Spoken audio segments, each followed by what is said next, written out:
Assalamualaikum warahmatullahi wabarakatuh. Perkenalkan, nama saya Desti Nur Oktia dengan NIM 20046122. Di sini saya akan menjawab UAS SIB 1. Soal yang pertama.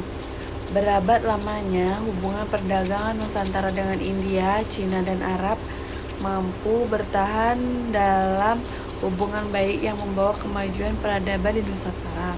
Akan tetapi, kenapa masuknya bangsa Barat merampok peradaban Nusantara, sehingga seolah Nusantara memasuki era kegelapan? Jawabannya adalah, Nusantara memasuki era kegelapan disebabkan oleh rempah-rempah menjadi awal mula kedatangan bangsa-bangsa Eropa ke Nusantara atau Indonesia. Kedatangan mereka berambisi untuk berburu dan menguasai rempah-rempah dengan menjajah Nusantara. Karena rempah-rempah yang dimiliki Indonesia sangat melimpah, ada di berbagai wilayah, bahkan menjadi komoditas dengan nilai jual tinggi atau mahal pada waktu itu. Rempah-rempah juga memiliki manfaat untuk pengobatan dan kesehatan. Kedatangan bangsa Portugis merupakan menarik perhatian Sultan Ternate Abu Lais waktu itu. Kemudian menawarkan pendirian benteng di Ternate dengan imbalan produksi cengkeh sepenuhnya akan dijual kepada Portugis. Adanya tawaran tersebut membuat Portugis menyepakati kerjasama. Inilah awal mula periode kolonialisme di Indonesia.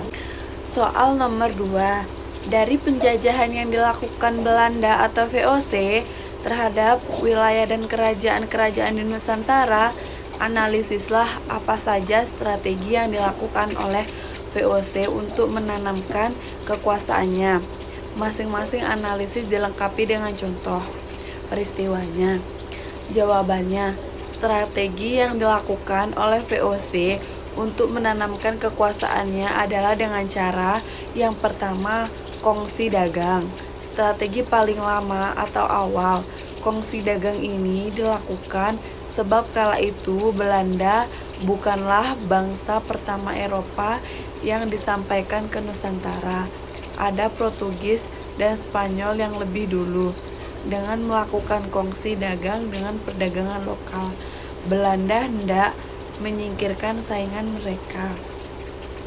Yang kedua, ada monopoli dagang. Setelah saingan mereka kalah, kemudian Belanda menerapkan strategi monopoli dagang. Tentu mengetahui istilah pelayanan Hongi atau ekspedisi Hongi atau Hongi Tochen yang bertujuan untuk bermonopoli rempah-rempah Nusantara baik dari perdagangan Eropa maupun Asia. Nah, yang ketiga ada divide et impera atau praktik adu domba. Seperti disebutkan bahwa pada 2 abad sebelumnya Belanda hanya beroperasi di wilayah pesisir. Lalu sejak abad ke-18 Belanda tertarik untuk lebih masuk ke dalam wilayah Nusantara sembari mencari komoditas lain selain rempah-rempah.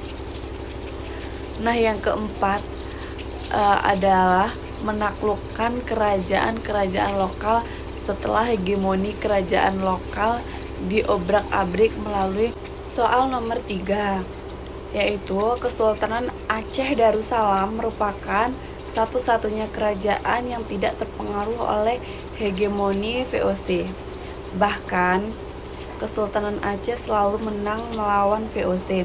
Analisislah berbagai faktor yang membuat kerajaan Aceh sedemikian hebat dan bertanggung jawab. Jawabannya adalah kedatangan bangsa Barat di Indonesia mempengaruhi adanya berbagai penaklukan yang dilancarkan satu sama lain. Perlawanan tersebut salah satunya adalah datangnya dari Aceh yang berperang melawan Portugis atau VOC. Dari sejarah Indonesia modern, pada masa tahun 1500 sampai 1600 terjadi persaingan bandar perdagangan antara Aceh dan Malaka yang dikuasai oleh Portugis. Aceh dipimpin oleh seorang yang bertanggung jawab bernama Sultan Iskandar Muda. Di masa pemerintahannya ia berhasil menaklukkan berbagai wilayah seperti Aru dan Dijohan hingga menyebabkan Aceh menjadi negara yang terkuat di Nusantara bagian barat. Soal nomor 4 yaitu belajar sejarah untuk memperoleh makna. Apa makna atau nilai-nilai yang bisa saudara ambil dari kerajaan peradaban Islam di Nusantara hingga keruntuhannya? Jawabannya adalah nilai-nilai yang dapat diambil dari kerajaan peradaban Islam di Nusantara hingga sekarang adalah yang pertama, dapat menambahkan wawasan tentang keragaman kerajaan Islam di Indonesia. Yang kedua, mengetahui bahwa kerajaan Islam lebih cepat berkembang dibandingkan kerajaan Hindu. Yang ketiga, dapat mempelajari akhlak dan budi luhur yang diamalkan leluhur kita. Yang keempat, mampu mempelajari sikap atau sifat baik dari seseorang pemimpin. Adapun yang kelima yang dapat kita ambil adalah mengetahui bahwa Islam merupakan agama yang rukun dan bebas. Sekian UAS sejarah SIB 1 dari saya. Saya akhiri. Assalamualaikum warahmatullahi wabarakatuh.